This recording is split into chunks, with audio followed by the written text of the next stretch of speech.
Before you drop $2 million or more on a White Rock home, listen to this first. You're standing on the deck of a home you're buying, overlooking the ocean. It smells like salt water, the air's quiet, and you're about to make a $1 million mistake. This might sound controversial, but it's true. A lot of people get caught up in the idea of living by the ocean, but what they don't realize is that White Rock isn't always what it looks like in the brochure. The lifestyle, the pricing, the premium you pay just for a view. It's easy to get swept up in the dream and overpay for a version of White Rock that doesn't exist. At least not how people imagine it. And don't get me wrong, White Rock can be incredible, but whether you end up regretting it or loving it can come down to one stark contrast: expectations versus reality. And here's the thing, if you don't do your homework, it's not just an emotional mistake. You can end up overpaying by over $200,000 or more. You can be stuck with a home that's nearly impossible to resell. Or worse, you wake up one morning and realize this place doesn't even fit your lifestyle anymore. It happens all the time, not because people are careless, but because the dream of ocean living in White Rock clouds the reality of what they're actually buying. I've sold tons and tons of homes in White Rock, and here's one thing I've learned from working with buyers in the community since 2007. The number one thing I see is them making a completely emotional decision simply based on the view. But the problem is they're missing all of the details. You only get one chance to buy or sell your next home. Let's get it right.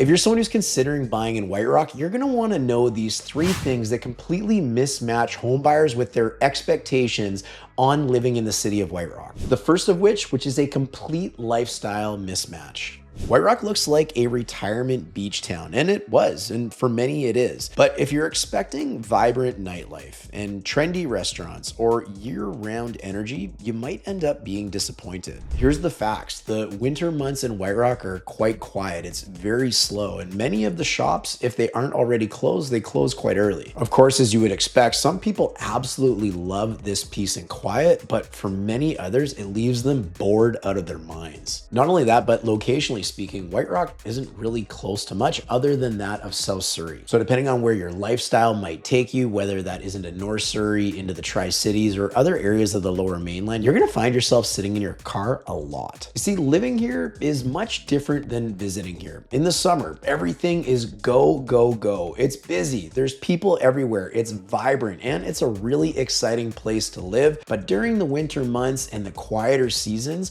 living in White Rock can just be very dull.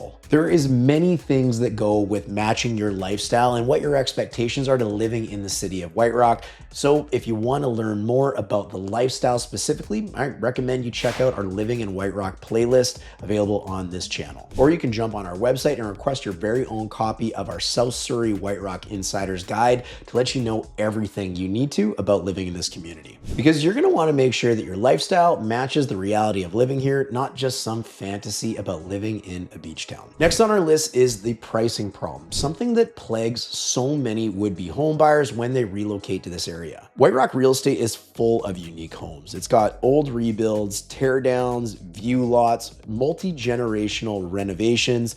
It's not cookie cutter. And that means that pricing is all over the map. Two homes on the same street might vary by as much as up to $500,000 or more. And you can't just run a basic market analysis on a property and expect it to be accurate. You need local street level knowledge. As an example, buyers coming in from areas of Vancouver, as an example, who run calculations like price per square foot or compare things like finishing, that simply doesn't work here. Or even worse yet, they use the dreaded assessed value, which there's so many problems with that, I'm not even gonna get into it. You could have homes that are renovated builds from the 80s, or you could have homes that are brand new and offer completely different things.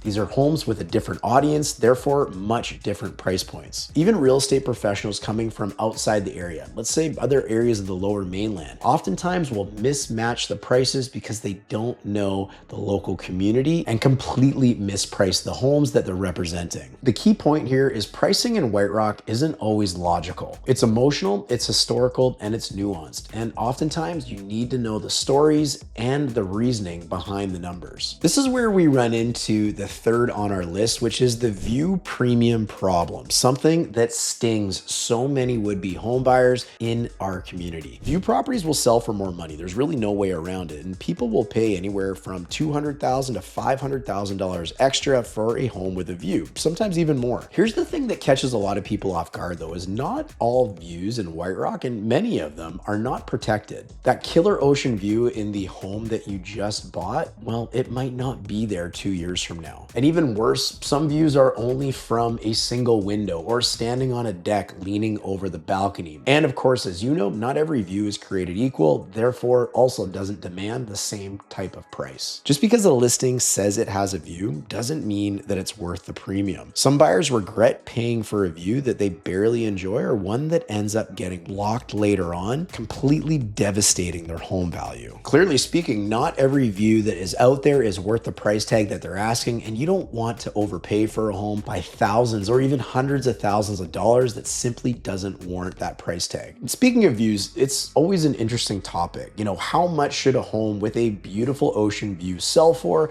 versus one that doesn't have a view that's quite as substantial or quite as nice? Well, that's exactly what we're going to dive into in the video coming up next, where we explore White Rock views, comparing them to other incredible areas in South Surrey with properties almost identical that don't have views, and you can get a clear idea of exactly what a premium view is worth. It's a video you're going to want to check out, and trust me, it's definitely worth the watch. If you think more people like you need this information before they go out and spend millions of dollars on a home in White Rock and overpay for a property or just simply get it wrong, do me a favor and hit that like button so other people just like you can get this information as well. Ocean views are overrated. Wow, hold on there. What is this guy talking about? Most people think an ocean view is just a nice to have, but here's the reality.